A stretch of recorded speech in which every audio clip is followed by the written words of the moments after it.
Hola, ¿cómo están? Buenos días. Estamos aquí para continuar nuestro estudio de Juan. Ya tenía ganas de conectarme con ustedes. ¿Cómo han estado? Muchas gracias por las que están enviándonos sus tareas. Ha sido de mucha bendición el darnos cuenta que todas estamos siendo edificadas, estamos creciendo con la ayuda de la palabra de Dios. Estamos literalmente enamorándonos de la palabra porque de verdad, de un estudio a otro no somos las mismas y esto es una bendita oportunidad que Dios nos da al poder estudiar. Y bueno, ¿qué les parece si hacemos una oración y comenzamos con nuestro estudio? Dios hermoso, te doy gracias por esto que estábamos diciendo, Señor, porque es un privilegio el poder escudriñar la Escritura, Señor. Gracias por ella, gracias porque eres real. Gracias, Señor, porque hemos aprendido en el transcurso de este estudio, Señor, que existes, que nos amas, nos has transformado, Señor, y sigues haciéndolo. Gracias por la promesa de tu Espíritu, Señor, por la obra de tu Hijo en esta tierra, Señor, gracias. Y te ruego un día más que nos ayudes, que nos instruyas, que sea tu palabra, Señor, la que selle nuestro corazón, la que transforme nuestro entendimiento en el nombre precioso de Cristo Jesús. Amén. Bueno, pues vamos a dar continuidad. Vimos la clase pasada hasta el verso 27 del capítulo 15, o sea, terminamos el capítulo. Voy a retomar muy rápido los dos últimos versos para poder continuar con la enseñanza en un hilo, en una secuencia. Acuérdense que cuando Jesús habla con sus discípulos, esta palabra lo hemos venido estudiando capítulo 13, 14, 15 y ahorita vamos a empezar el 16. Jesús tuvo este diálogo con ellos en el transcurso de una noche. A nosotros, por estudiarlo de manera tan concienzuda, nos ha llevado bastantes clases, pero bueno, por eso es que es importante que de repente retomemos un poquito de lo de antes, porque la idea viene como de continuo, viene como en un hilo, en el hilo de una plática de una sola noche, de varias horas me imagino, porque fueron muchas las enseñanzas que Jesús trajo a sus discípulos en este momento. Y bueno, les voy a leer del verso 27 al capítulo 16, verso 7, que es lo que vamos a tratar de estudiar el día de hoy. Dice la palabra: pero cuando venga el Consolador, a quien yo os enviaré del Padre, el Espíritu de verdad, el cual procede del Padre, Él dará testimonio acerca de mí. Y vosotros daréis testimonio también, porque habéis estado conmigo desde el principio. Estas cosas os he hablado para que no tengáis tropiezo. Os expulsarán de las sinagogas, y aún viene la hora cuando cualquiera que os mate pensará que rinde servicio a Dios. Y hará esto porque no conocen al Padre ni a mí. Mas os he dicho estas cosas para que cuando llegue la hora os acordéis de que ya os lo había dicho. Esto no os lo dije al principio, porque yo estaba con vosotros, pero ahora voy al que me envió y ninguno de vosotros me pregunta: ¿a dónde vas? Antes, porque os he dicho estas cosas, tristeza ha llenado vuestro corazón. Pero yo os digo la verdad, os conviene que yo me vaya, porque si no me fuera, el Consolador no vendría a vosotros, mas si me fuere, os lo enviaré. Y bueno, este fragmento de la Escritura nos sigue recordando y nos sigue enseñando este tema que acabamos de tratar ahorita, después de que Jesús les invita a sus discípulos a ser amigo de Él. Les recuerda que podemos en nuestra relación con Dios ir creciendo en intimidad hasta podernos llamar junto con los discípulos, todos los demás creyentes, amigos de Jesús. Pero posteriormente Él comienza a explicarles el porqué de todo este equipamiento, este nuevo mandamiento, este encargo, este saber que tenemos a Jesús como nuestro amigo, y es porque el mundo que vamos a enfrentar sin Jesús, o bueno, que iban a enfrentar los discípulos sin Cristo, sería un mundo hostil. Y esto la historia no nos lo deja mentir, así ha sido a través de la historia. La iglesia de Cristo ha sido perseguida, han sido asesinados aquellos que defienden su fe en ambientes donde la persecución es completamente abierta y frontal, y en lugares cómodos, por decirlo de alguna manera, como nuestro mundo occidental, donde se dice que existe respeto respecto a tu fe, a tu devoción, enfrentamos un tipo de persecución diferente, enfrentamos un tipo de persecución que es más espiritual, por llamarlo de alguna manera. A lo mejor no estamos siendo crucificados ni aserrados en dos en nuestro mundo occidental, pero la iglesia causa un conflicto, le causa un conflicto al mundo. Y bueno, el día de hoy vamos a tratar de entender que el mundo no ha podido detener hasta el día de hoy. Estamos hablando desde esta noche en el aposento donde Jesucristo habló con sus discípulos hasta el día de hoy. El mundo no ha podido detener el evangelio ni el crecimiento de los seguidores, de los que nos hemos ido añadiendo al plan perfecto de Dios. Y ahora sí, bueno, vamos a tratar de ver versículo por versículo y vamos aprendiendo juntas qué nos quiere seguir enseñando el Señor. El verso 26 dice: pero cuando venga el Consolador, a quien yo os enviaré del Padre, el Espíritu de verdad, el cual procede del Padre, Él dará testimonio acerca de mí. Con Maribel vieron 5 puntos muy importantes que se aprenden de este versículo. Ella me compartía personalmente y me decía, si tú quieres enseñar al Espíritu Santo y sus funciones, tú tienes que partir o tienes que utilizar como base central o como versículo central este verso 26 del libro de Juan. En otra versión dice, a ustedes yo les enviaré al abogado defensor. En nuestra versión dice al Consolador, en otra versión, Nueva Traducción Viviente, dice el abogado defensor. Ya hemos estudiado que este nombre que se le da al Espíritu Santo en el original griego, que es Parakletos, encierra un sinfín de ocupaciones que tiene el Espíritu Santo y que iba a venir a mostrar.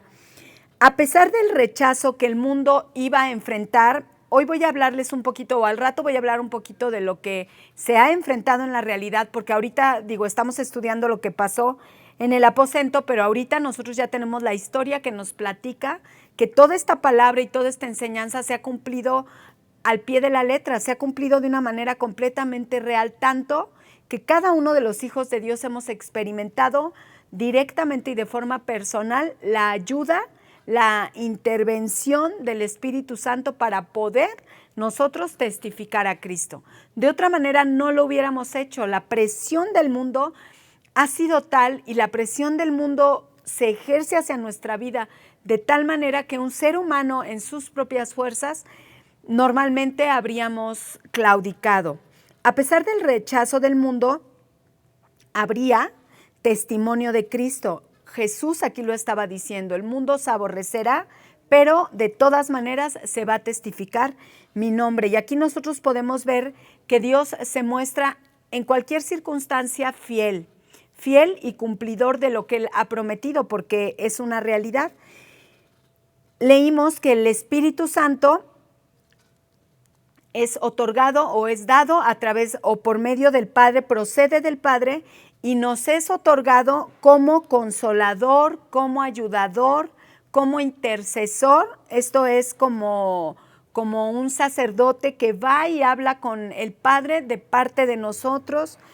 Y quiero recordar rápidamente en Juan capítulo 14 unas palabras muy similares que Jesús había dicho dentro de este mismo diálogo, dentro de esta misma plática que Jesús está teniendo con sus discípulos. En el verso 16 del 14 dijo así: yo le pediré al Padre y Él les dará otro abogado defensor, quien estará con ustedes para siempre. Y en el verso que estamos mencionando ahorita dice: yo os enviaré del Padre el Espíritu de verdad. El Espíritu de verdad, estamos estudiando y ya lo vieron ustedes hace 8 días, procede del Padre, y es muy interesante este punto que me va a ayudar a unir todo lo demás que vamos a estudiar. Es muy interesante que el Espíritu Santo, y si ustedes lo ven en la práctica real, no se testifica a sí mismo. Nosotros, si se dan cuenta, en la congregación normalmente no tenemos una referencia directa al Espíritu Santo. Cuando oramos, no oramos al Espíritu Santo. Hay algunos teólogos que lo han mencionado como el Dios invisible, o la parte trina, la tercera persona de la Trinidad invisible. O sea, no es famoso, no es... como decir, no se escriben canciones normalmente haciendo referencia de él, porque una de las funciones que el Espíritu Santo cumple en esta tierra es testificar al Hijo, con el propósito de salvación para los pecadores y de regeneración, de crecimiento, de ministración para los creyentes. Y esto es muy, muy importante también porque nos muestra un atributo de Dios en la unidad que tiene cada una de las personas de la Trinidad para cumplir el propósito. Quiero compartirte una cita de Charles Spurgeon, que lo dice muy bonito, o sea, habla muy bonito de la función y la manera en que se funden o se unifican las funciones de la divinidad de nuestro Dios Trino. Y quiero leértelo, dice así: todo lo que el Padre eligió en la eternidad pasada y todos aquellos por quienes murió el Hijo son aquellos a quienes el Espíritu Santo lleva a la fe en Jesucristo. Ninguno a quien el Padre eligió y por quien Cristo murió fallará en creer. El Espíritu Santo concede el arrepentimiento y la fe a estos pecadores elegidos y asegura su conversión. Este fragmento es muy hermoso porque nos damos cuenta cómo cada parte de una unidad cumple una función de una manera ordenada, de una manera obediente, porque hemos enfatizado mucho respecto de la obediencia de Cristo y de qué manera es que se logran las grandes conquistas. Estábamos diciendo, el mundo se aborrecerá y el mundo ha perseguido el cristianismo. No existe un libro que haya sido tan perseguido como la Biblia, ni existe un libro que tenga tantas traducciones como tiene la Escritura, porque el que está detrás de cuidar este mensaje es el Dios Todopoderoso. Y al darnos cuenta, y ahorita estábamos platicando, de la manera armónica en que cada uno cumple su función, nosotros lo podemos ver para nuestra propia vida o para nuestra iglesia, cómo es que deben funcionar las cosas. Tenemos que entender como parte de una congregación, como parte de una familia en tu propia casa, como esposa, como hijo, como esposo, que tu parte cumple una función importantísima, pero que si nosotros la llevamos a cabo de la manera en que Jesús estaba enseñándoles a sus discípulos a hacerlo, vamos a lograr una armonía que complete obras maravillosas y grandes. El verso 27 dice: y vosotros daréis testimonio también, porque habéis estado conmigo desde el principio. Aquí es muy interesante, es el Espíritu Santo que estaba prometiendo Jesucristo desde el capítulo anterior a sus discípulos, quien da testimonio de Cristo, pero utiliza la vida de los creyentes para hacerlo. A través de nosotros, a través de los creyentes, el Espíritu Santo obra, y nosotros tenemos que tener la disposición y tener la valentía de creerle al Señor. Cuando tú compartes a Jesús, tú no tienes por qué temer, porque el mismo Espíritu que levantó a Jesús de entre los muertos mora en ti, mora en mí. Entonces, testificar y hablar el Evangelio abiertamente está completamente respaldado por quien testifica, dice aquí la palabra, a Cristo, que es el Espíritu Santo. Sus discípulos darían en un futuro testimonio. En el caso de los discípulos, y Jesús lo estaba utilizando para que ellos lo pudieran comprender, un testimonio más fiel que nadie más a través de toda la historia, tanto que la mayoría de sus discípulos o algunos de ellos fueron quienes fueron inspirados por el Espíritu Santo para escribir el Nuevo Testamento y para enseñarnos muchas de las cosas que ellos vivieron de primera fuente. ¿Y esto por qué? Porque en la tradición judía la fe y la legalidad no te la daba un video, no te la daba una grabación, no te la daba un camarógrafo que pudo captar el momento, sino se enseñaba de voz a voz. Y la voz que más fidelidad tenía era la que había estado directamente en el lugar de los hechos. En el momento en que tú te presentabas como persona, Jesús, pongámoslo de ejemplo, se presentaba como persona y se hablaba de él mismo, que era Dios y que era una divinidad, los judíos tenían por tradición buscar a 1, 2 o más testigos para creerle a este que estaba diciendo algo de él mismo. Y en el caso específico de Jesucristo, ya en alguna clase lo enumeramos, ahorita solo lo voy a mencionar, más de 3 personas testificaron fielmente que Él era el Hijo de Dios. El Padre, el Espíritu Santo dieron testimonio de que Él era el Hijo de Dios. ¿Se acuerdan? En el bautismo de Jesús se manifestó la Trinidad, como lo estamos platicando ahorita. Y en este caso, hablando del testimonio de sus discípulos, ellos habían visto de frente a Jesucristo, habían convivido con Él durante aproximadamente 3 años y algunos meses. Entonces ellos eran testigos fieles de los acontecimientos que estaban por tenerse que defender, y esto Jesús lo sabía. Ellos podían dar testimonio el testimonio más fiel de Jesucristo respecto a que Él fue sin pecado.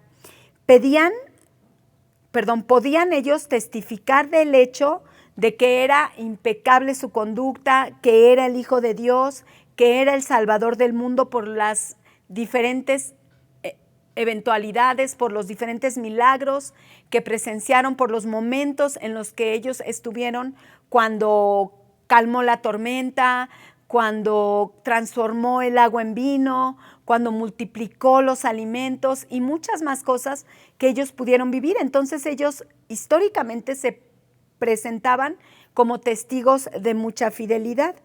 Y bueno, vamos a leer aquí el verso 1 del capítulo 16, dice: estas cosas os he hablado para que no tengáis tropiezo. En otra versión dice: les he dicho estas cosas para que no abandonen su fe. Y aquí sucede algo muy interesante. Todo este discurso que nos puede parecer, o yo pienso, ¿no? Los discípulos ahí atentos, escuchando desde que llegaron al aposento, desde que lavó sus pies y todo lo que hemos visto clases por clases, lo fueron escuchando.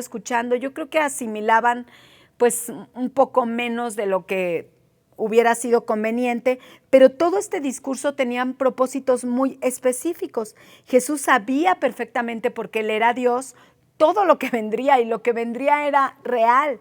Los discípulos no lo podían vislumbrar, tan no lo podían vislumbrar que ellos eran motivados, y ahorita lo vamos a ver más adelante aún, por su preocupación de qué iban a hacer sin Jesús, por sus preocupaciones de sus bienes terrenales, del cambio de concepto que ellos estaban comenzando a enfrentar, porque ellos pensaban que en la persona de Jesucristo ellos podrían haber visto derrocado el imperio romano bajo el cual vivían. Y Jesús de repente se presenta y les dice: me voy a morir. O sea, me voy a morir, me voy a ir de ustedes. Y bueno, ellos habrían pensado, como les comentaba, que el imperio de Roma, que el poder que Roma tenía, podría haber sido roto, y estaban enfrentando la situación de este Señor nuestro, este Maestro nuestro, se va a ir, y el imperio sigue en todo su poder y en toda su potestad sobre mi pueblo, ¿no? Sobre el pueblo de Israel. Pero tenemos como ejemplo, y yo les dije, voy a irles platicando un poquito de lo que pasó con los discípulos en lo futuro. Y recordemos cuando el apóstol Pablo escribe a Timoteo, que está en la iglesia de Éfeso, y le escribe y le dice: ten cuidado con la persecución. o sea, con los falsos maestros, con los que te quieren persuadir de dejar el evangelio, de olvidarte de la fe, de dejar y soltar la gracia. Y esto luego desde la iglesia primitiva y desde el primer siglo comenzó a suceder. Jesús sabía que esto iba a suceder. Yo les ponía este ejemplo de Éfeso. En ese tiempo, haz de cuenta que los legalistas, los gnósticos que venían de toda la corriente filosófica de los griegos como Platón y todos estos filósofos famosos, empezaron a atacar abiertamente de una manera totalmente frontal las iglesias cristianas. Y en el transcurso de la historia esto ha sucedido. Entonces Jesús tenía muy clara la encomienda de equipar a sus discípulos para lo que iba a venir. Y le preocupaba, ahorita vamos a ver más adelante, que ellos no estuvieran conscientes, no les estaba realmente cayendo el 20 y honestamente yo creo que les terminó de caer el 20 hasta el capítulo 2 de los Hechos, en el evento de Pentecostés, donde ahora sí, con la ayuda del Espíritu Santo podían discernir entre las palabras que habían escuchado, las cosas que sucedían y el mensaje que les comenzaba a ser revelado por inspiración de Dios. Y bueno,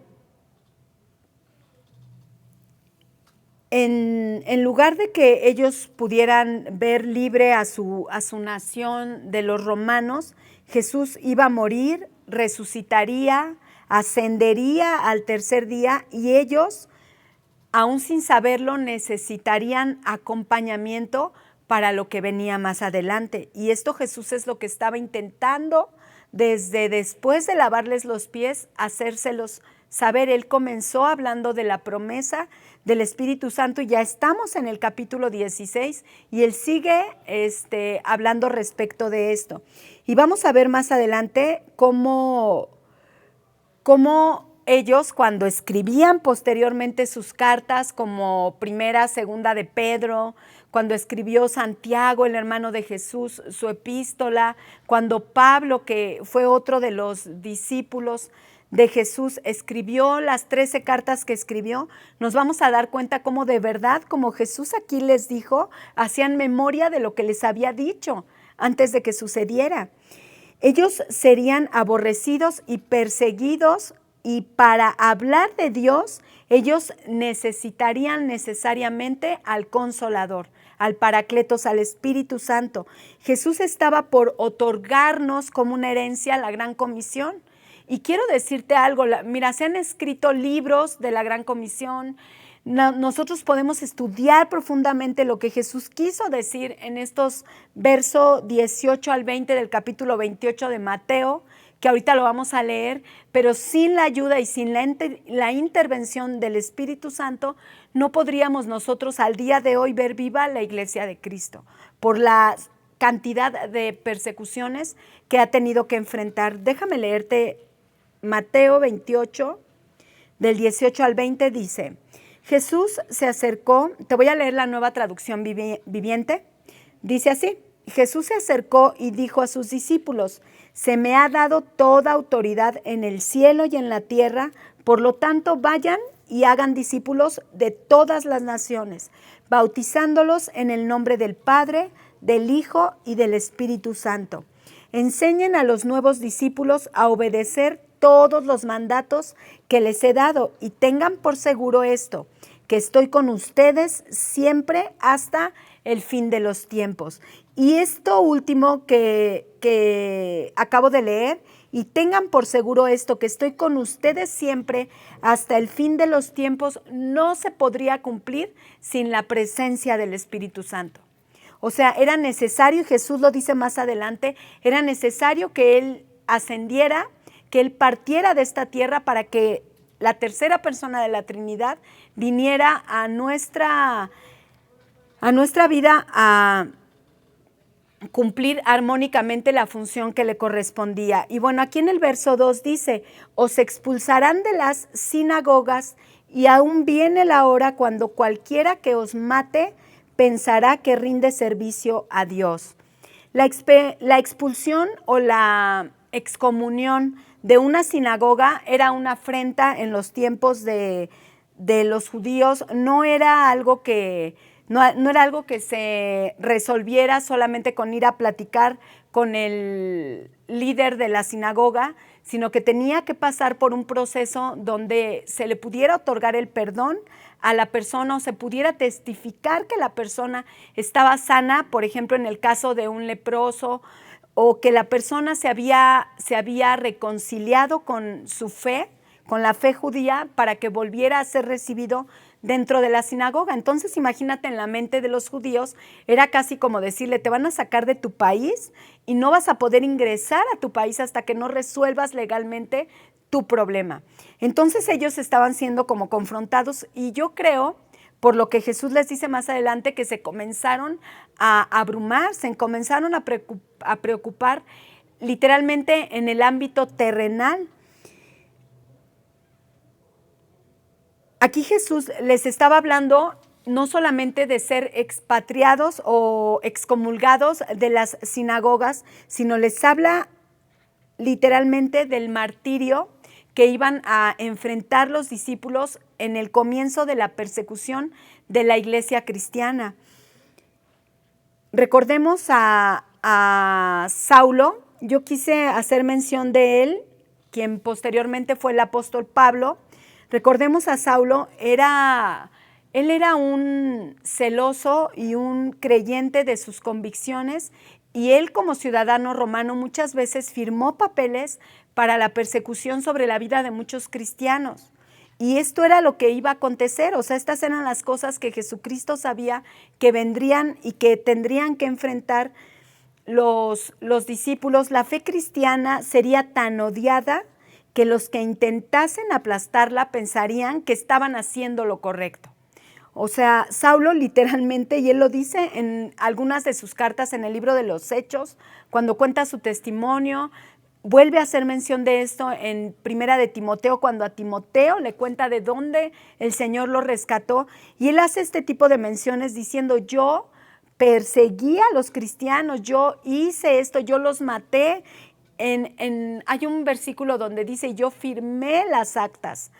Esto es muy impresionante porque no es de la iglesia primitiva, no es un evento nada más de la iglesia primitiva. Ahorita yo les pongo como ejemplo a Pablo porque es alguien que fue transformado y quien nos lo testifica y nos lo habla tan abiertamente. Pero a través de la historia tenemos también la Inquisición, tenemos como grupos radicales del Medio Oriente o de algunas otras naciones han perseguido el cristianismo. Se tienen estadísticas, no traigo datos precisos, pero estadísticas que entre el siglo pasado y lo que lleva este siglo de transcurrir ha habido más muertes de cristianos, más cristianos martirizados que todos los que hubieron los primeros 3 siglos de la iglesia primitiva. Esto es muy impresionante porque nosotros en nuestro mundito de comodidad no lo vemos.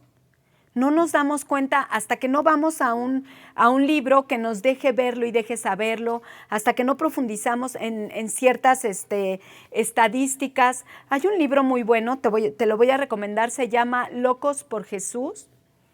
Locos por Jesús, de DC Talk, y es una recopilación de testimonios de gente que ha sido martirizada por Jesucristo para que podamos tener una clara visión de esto que te estoy mencionando.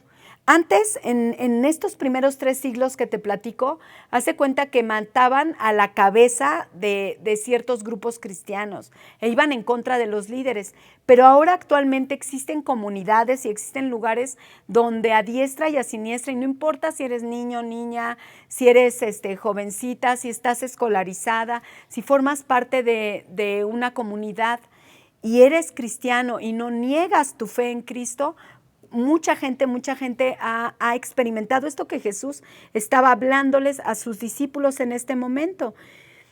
Y aquí, bueno, al platicar todo esto nos damos cuenta la forma en que el pecado trastornó y ha trastornado la mente de la humanidad. ¿Cuál es la raíz de que el mundo persiga a Cristo junto con el Dios Todopoderoso, su Padre, junto con la obra del Espíritu Santo? Que el mundo está separado de Dios. Esta es la verdad, esta es la realidad que nosotros tenemos que enfrentar. El pecado del mundo ha trastornado de tal manera nuestra mente que de formas muy sinceras, voy a ponerlo entre comillas, llenas de celos, con una mente reprobada, hemos creído o se ha creído que se hace lo correcto al acabar con la fe cristiana.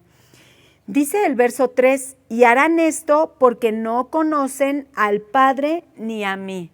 Y es lo que les estaba mencionando yo ahorita, o sea, la raíz de que esto suceda es que no reconocemos a Dios en nuestra vida.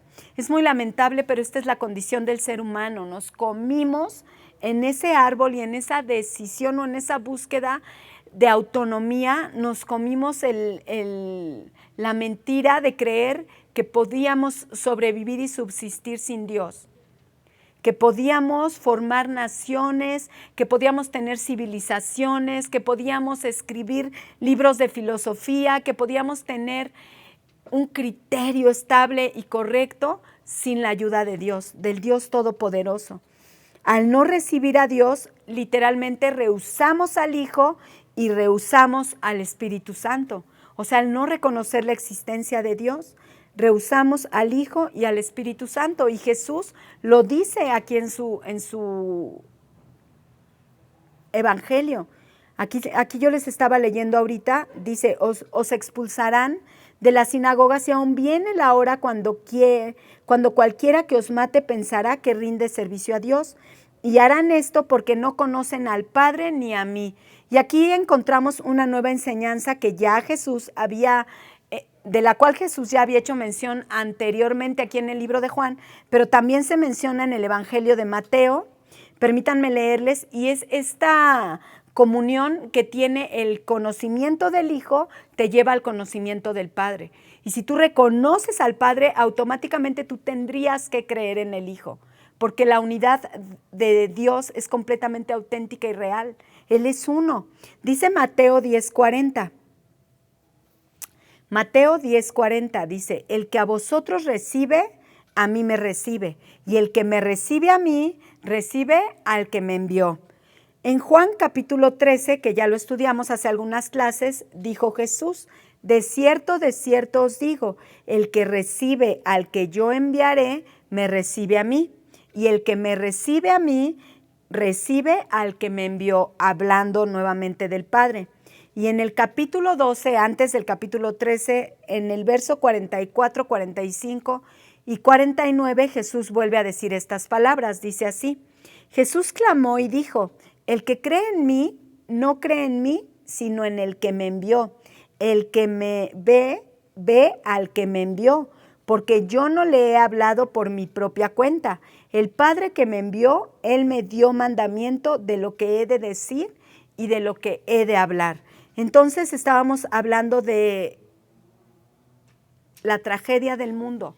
El mundo ha rechazado a Dios, automáticamente rechaza al Hijo, automáticamente rechaza al Espíritu Santo y hemos intentado caminar en nuestras propias fuerzas. Por eso es que la humanidad se ha constituido enemiga de Cristo y enemiga de Dios. Dice el verso 4, mas os he dicho estas cosas para que cuando llegue la hora os acordéis de que ya os lo había dicho. Esto no os lo dije al principio porque yo estaba con vosotros. Aquí Jesús deja muy claro, no era el tiempo en que yo debía haberles llenado de esta información, preparado con esta información, porque entonces la enseñanza primaria que los discípulos recibieron de estar viviendo junto con Jesús, la hubieran diluido, se hubiera diluido.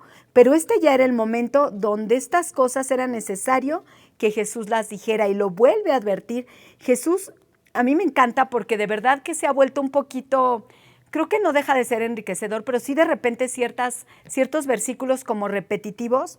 Pero ¿sabes por qué es? Porque Jesús no se cansa de repetirnos las cosas. Él nos tiene una paciencia y Él sabe perfectamente que necesitamos que nos lo diga en el capítulo 12, que nos lo recuerde en el capítulo 13, que en el capítulo 14 Tomás le pregunte y vuelva con paciencia de manera personal a hablarle a Tomás las cosas y en el capítulo 16 lo vuelva a decir. Este es uno de los hermosos actos de misericordia que Dios va a tener y tiene con nosotros todo el tiempo. Él les habló de la persecución. Él es Dios, Él todo lo sabe, Él sabía perfectamente, todo lo planeó para la vida, incluso la persecución. Mientras estuvo, no quiso distraer todo lo que ellos tenían para aprender de la enseñanza que les estaba dando, pero ahora sí estábamos a escasas horas donde se avecinaba el camino que tendrían por delante los discípulos. Y yo quise hacer memoria de estas palabras, pero como trasladándonos a la iglesia primitiva. Vamos a imaginarnos que Jesús les habló a sus discípulos en el aposento, ¿no? Están ellos escuchando todas estas palabras. Jesús les dice exactamente en el verso 4, mas os he dicho estas cosas para que cuando llegue la hora os acordéis de que yo os lo había dicho. Ahora vámonos a trasladar al futuro y vamos a ver cómo en el libro de los Hebreos, el escritor de Hebreos hace memoria exactamente de las palabras que habían escuchado de Jesús. O sea, cómo a la hora de escribir ya el Nuevo Testamento, obviamente ya llenos del Espíritu Santo, ellos recuerdan estas palabras, las entienden y no se las quedan para ellos, sino que las escriben en la Biblia para que después de 2000 y pico de años nosotros las sigamos aprendiendo y totalmente de una manera real y vigente las tengamos que vivir en carne propia. Dice Hebreos 12, del verso 1 al verso 3, palabras del escritor de Hebreos. O sea, imagínate ya al futuro, después de que Jesús había hablado esto, Jesús muere, va a la cruz, Jesús resucita, Jesús asciende, los hechos de los apóstoles, viene el Espíritu Santo y se conforma la iglesia primitiva, comienza la persecución terrorífica de Jerusalén. Todos los cristianos son expandidos como cuando el flautista de Hamelin tocó la flauta y las ratas salieron corriendo. Haz de cuenta, por la persecución de los romanos, donde los mataban en los coliseos, donde si eras un cristiano te quemaban, te crucificaban, te volteaban de cabeza. En ese momento todas estas epístolas se comienzan a escribir, pero ya en una experiencia de vida real. Y dice Hebreos 12, del 1 al 3. Por tanto, nosotros también, teniendo en derredor nuestro tan grande nube de testigos, y aquí entramos nosotros también como parte de esta nube de testigos alrededor de lo que ellos estaban viviendo, dice, despojémonos de todo peso y del pecado que nos asedia y corramos con paciencia la carrera que tenemos por delante, puestos los ojos en Jesús, el autor y consumador de la fe, el cual por el gozo puesto delante de él sufrió la cruz. Ahora aquí ya los discípulos testificaban lo que habían vivido y visto, y ellos hablaban con todo el conocimiento y con todo su corazón el entendimiento de las palabras que en este capítulo 16 de Juan ellos no podían comprender. Ve cómo se expresan ahora de la cruz. Decían, Jesús, el autor y consumador de la fe, el cual por el gozo puesto delante de él sufrió la cruz, menospreciando el oprobio, y se sentó a la diestra del trono de Dios. Considerad a aquel que sufrió tal contradicción de pecadores contra sí mismo, para que vuestro ánimo no se canse hasta desmayar.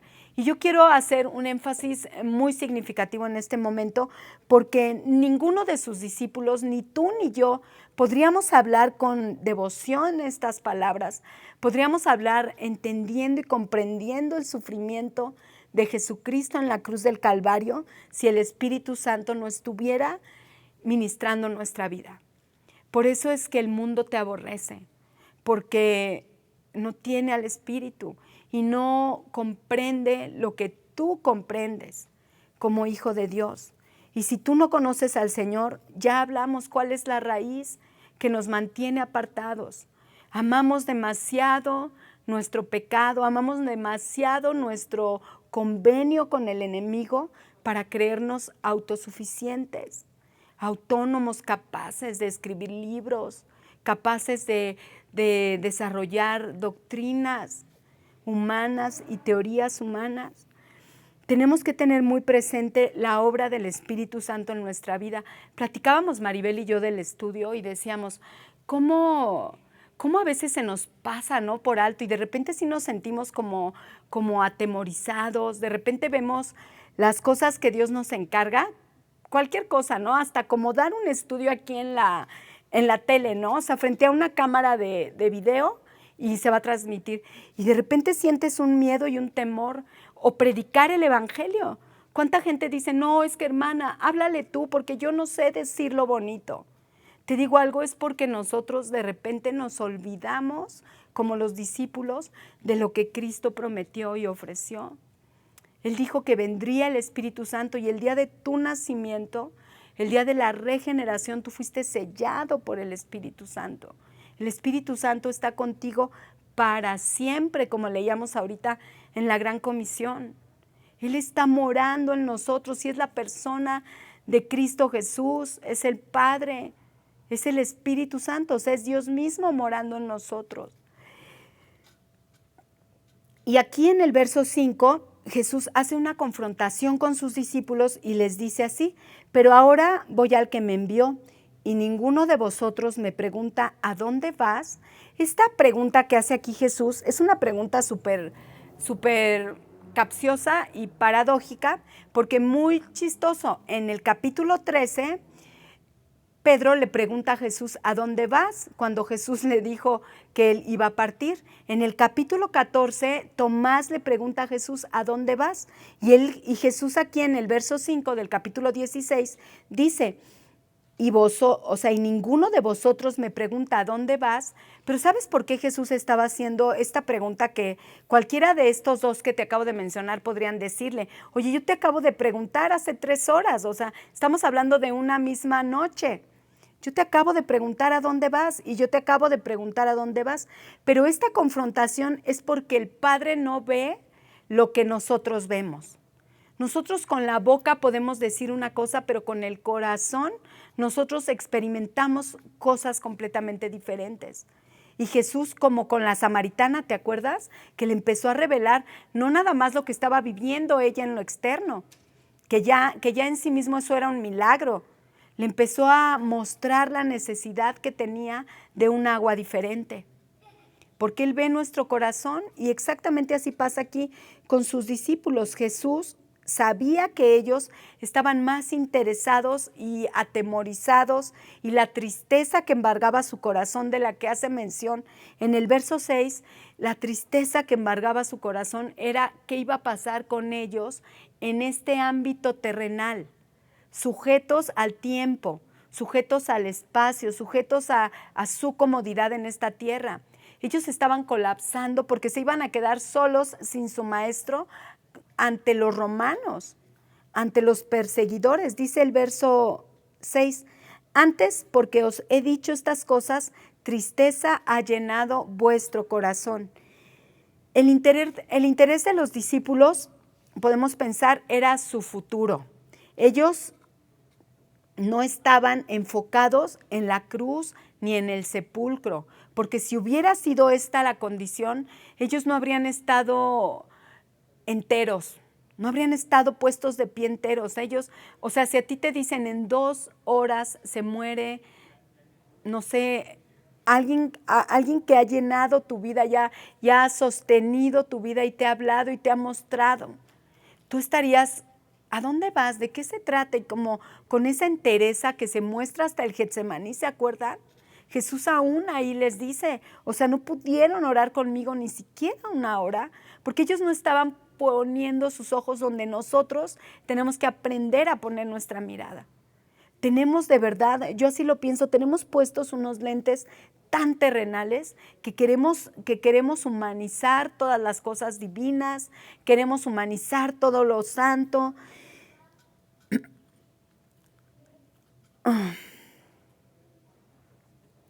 Y yo me cuestioné de forma personal y les hago esta pregunta, ¿qué importancia tiene para nosotros de forma íntima honrar a Jesucristo? ¿Qué importancia para el creyente tiene la honra de Cristo Jesús? Porque yo voy a tratar de traer esta enseñanza a nuestra propia vida. Y mi propia vida puede aparentemente parecer muy recta delante de Dios, cuando yo no falto a la iglesia, cuando yo tengo un ministerio, cuando yo sirvo, cuando yo hablo de Dios bien padre, pero lo profundo de mi corazón tiene que hacer este examen. En lo profundo de mi corazón tiene que estar como deshebrada y buscada la motivación más íntima de mi ser en cuanto a mis acciones con respecto al Señor. Porque Jesús les estaba confrontando de esta manera a sus discípulos. ¿Qué motivación tengo? ¿Qué motivación tengo para adorarle, para conocerle, para estar a su lado? ¿Cuántas veces de verdad no tenemos una intimidad con Dios y lloramos y le amamos y le buscamos y le seguimos en medio de una enfermedad, en medio de una situación económica dificilísima, en medio de un fracaso sentimental? Es lo normal, o sea, cuando estás atravesando este tipo de cosas, te derrites delante de Dios, entiendes que lo necesitas, pero se suple tu necesidad. ¿Conoces al novio de tus sueños? ¿O te dan el trabajo que no te imaginaste que ibas a poder tener? ¿O libras ese cáncer o esa enfermedad, esa dolencia, y continuamos la vida como tan terrenalmente? Esta es la realidad del ser humano. Quiero hacértelo ver aquí en Filipenses, pero es una palabra, mira, esta palabra que vamos a leer es bien fuerte, pero nos tiene que llevar a una reflexión. Mira, reflexionemos esta semana, por favor. Déjenme leerles, dice Filipenses 3, del verso 17 al 21. Dice: amados hermanos, tomen mi vida como modelo y aprendan de los que siguen nuestro ejemplo. Pues ya les dije varias veces y ahora se los repito de nuevo, con lágrimas en los ojos. Hay muchos cuya conducta demuestra que son verdaderos enemigos de la cruz de Cristo. Van camino a la destrucción. Su Dios es su propio apetito. Se jactan de cosas vergonzosas y solo piensan en esta vida terrenal. Hay una versión, ahorita no recuerdo cuál, donde dice van camino a la destrucción, su Dios es su propio estilo de vida. Y a mí me impactó porque yo de primera instancia dije, bueno, está hablándole a no cristianos, ¿no? O sea, está haciendo referencia a los muertos en sus delitos y pecados. Pero te digo algo, no es cierto.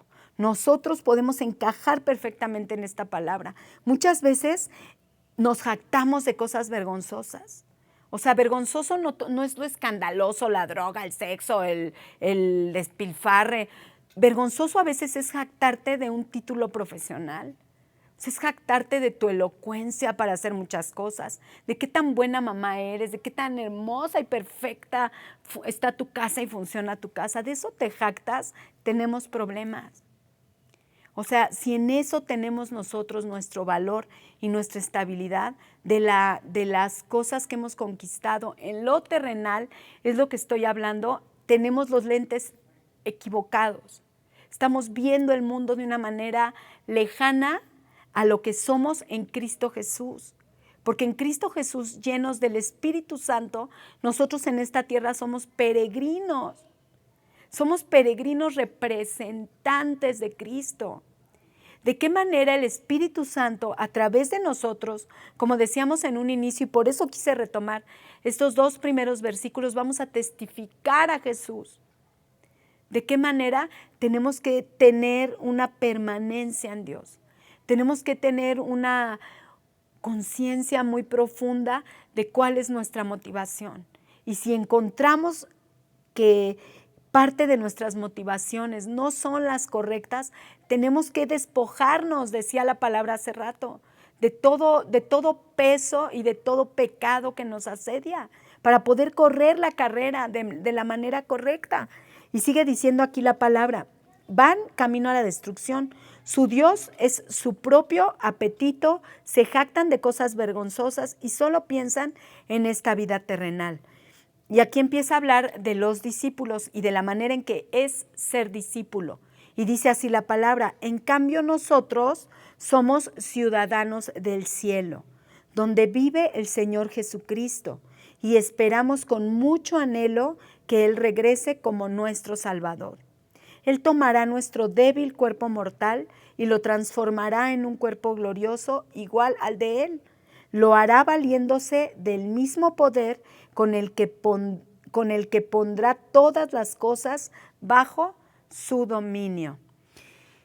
Y bueno,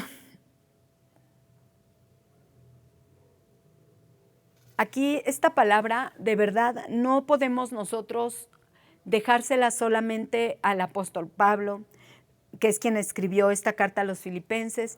No podemos dejársela solamente a Juan, que es el libro que estamos estudiando. No podemos hacer referencia solamente de Pedro, sin entender que cada uno de nosotros somos parte de este cuerpo hermoso.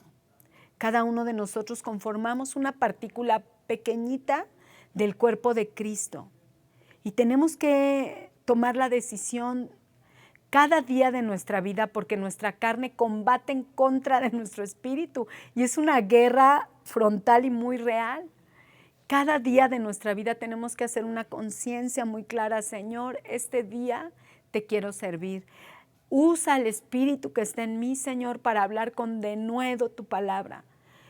Revela a mi entendimiento y a mi memoria, Señor, todo lo que yo he leído de la Escritura, para que yo no pelee en mis fuerzas, sino para que yo milite con las armas con las que tú me has enseñado, con las que yo debo militar y hacerle frente y defender lo que yo creo y defender mi fe. Voy a terminar con el verso 7 y 8, dice así: pero yo os digo la verdad, os conviene que yo me vaya, porque si no me fuera, el Consolador no vendría a vosotros, mas si me fuere, os lo enviaré. Y cuando Él venga, convencerá al mundo de pecado, de justicia y de juicio.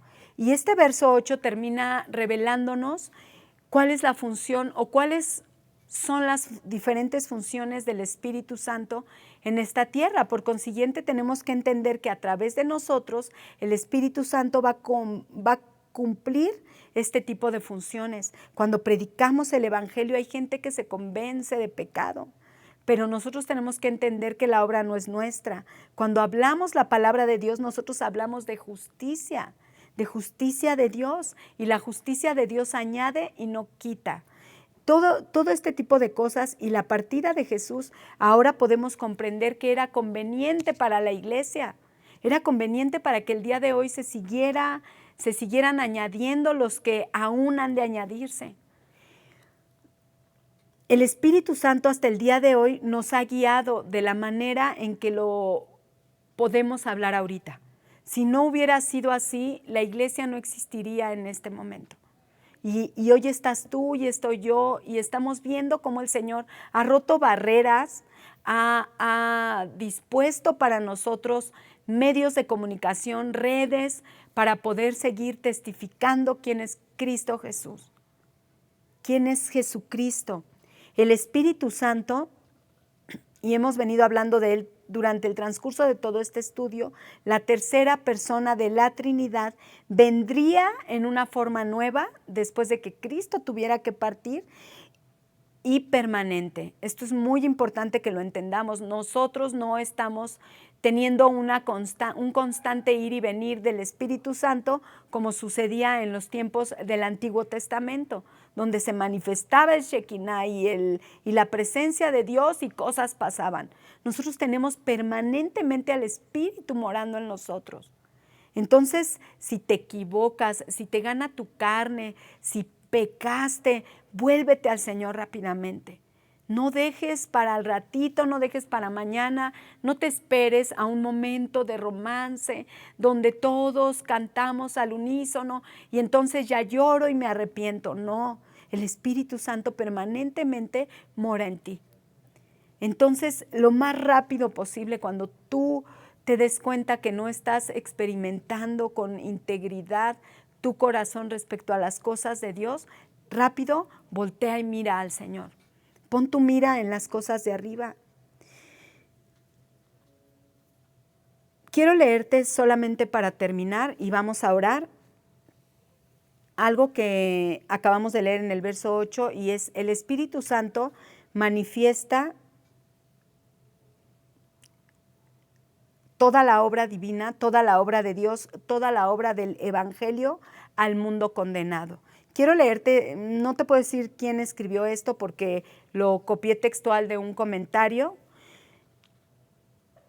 Esto para terminar, dice: no debería, hablando respecto al Espíritu Santo, no debería estar aquí porque Jesús debería estar aquí reinando sobre el mundo. Si nosotros no lo hubiéramos rechazado, si nosotros no hubiéramos llevado a la cruz al Hijo de Dios, otra cosa habría sido. No debería estar aquí porque Jesús debería estar reinando sobre el mundo, pero el mundo le rechazó. Lo dice Juan 1 y ya lo estudiamos. Y Él se fue de vuelta al cielo. El Espíritu Santo está aquí en lugar de un Cristo rechazado. Y quise terminar con esto porque quiero que oremos y que entendamos cuál es el privilegio, cuál es el regalo que Dios nos ha otorgado al ser nosotros con la ayuda tiempo completo del Espíritu Santo para testificar al Hijo de Dios y la obra de Cristo Jesús, la obra de salvación y de redención en esta tierra. Y bueno, ¿qué les parece si le damos gracias a Dios? Gracias por su palabra, gracias porque, mira, seguimos estudiando y nos sigue sorprendiendo y estudiamos más y nos sigue maravillando lo que Él tiene para enseñarnos. Yo pienso, viene el capítulo 17, 18, viene el arresto de Jesús, viene todo esto para estudiar y bueno, seguramente el Señor tendrá reservadas cosas maravillosas para cada una de nosotras. Te doy las gracias y bueno, vamos a orar juntas. Precioso Dios, te doy muchas gracias porque entendí principalmente, Señor, que la raíz, Señor, que ha separado al mundo de ti es el negarte, el rechazarte, el amarnos más a nosotros mismos, el amar, Señor, nuestra propia inteligencia y nuestra propia manera de determinar las cosas. De ahí nos rescataste, Señor, de ese mundo, Señor, tú nos sacaste, pero seguimos sometidos a un cuerpo carnal, Señor. Seguimos siendo guiadas muchas veces, Señor, de manera equivocada por nuestra propia carne, por nuestra concupiscencia, Señor. Y yo este día quiero pedirte, en el nombre de Jesús, que a cada una de nosotras, Señor, nos permitas la bendición, nos des la gracia, el don, la oportunidad de poder mirarte a ti, Señor, de poder ver las cosas como tú las ves, de despojarnos, Señor, de nuestros afectos terrenales, de quitarle valor, Señor, a las cosas que han querido ocupar tu lugar, que se han querido sentar en tu trono, Señor. Enséñanos, Padre Celestial, a mirarte a ti como lo más grande y más hermoso que podemos tener. Te doy muchas gracias, Señor, porque te vemos manifestarte, Señor, en nuestra vida a través de tu Espíritu Santo, Señor. Gracias por eso, gracias por tu presencia en mí, gracias por la permanencia que prometiste, Señor. Gracias porque es la única, Señor, que nos puede preparar, perfeccionar, para que nosotros podamos obedecer tu mandamiento, Señor, de la gran comisión. También te quiero dar gracias por la Escritura, Señor. No tendríamos manera, Señor, de interpretar tu voz. No tendríamos manera de comprender tus llamados, tu palabra, Señor, sin la Biblia. Te doy muchas gracias por ella, Señor. Te doy gracias y te suplico, Señor, que pongas en mí y en cada una de mis hermanas, Señor, un anhelo ferviente, Señor, de conocerte, una valentía de conocerte, Señor, una determinación para no ocultarnos de ti, para no esconderte a ti, Señor, nuestra humanidad, nuestra pecaminosidad, nuestra debilidad, nuestra grande necesidad de ti, Señor. Si algo hemos aprendido en el transcurso de este tiempo, Señor, de estudio, de estos casi 3 años de estudio, Señor, de este libro, si algo hemos aprendido es cuánta necesidad tenemos de ti. Cuán necesario eres tú, Señor, para nuestra vida, para que nuestra vida dé un fruto, para que nuestra vida hable tu voz, para que nuestra vida, Señor, testifique a Cristo. Entendemos cuánto te necesitamos y te rogamos, Padre, que nos ministres, que nos muestres, que nos reveles, que nos uses si esa es tu voluntad. Te doy gracias en el nombre precioso de Cristo Jesús. Amén. Muchas gracias. Que Dios las bendiga mucho. Vida Nueva para el Mundo se sostiene y propaga el mensaje de salvación de Jesús.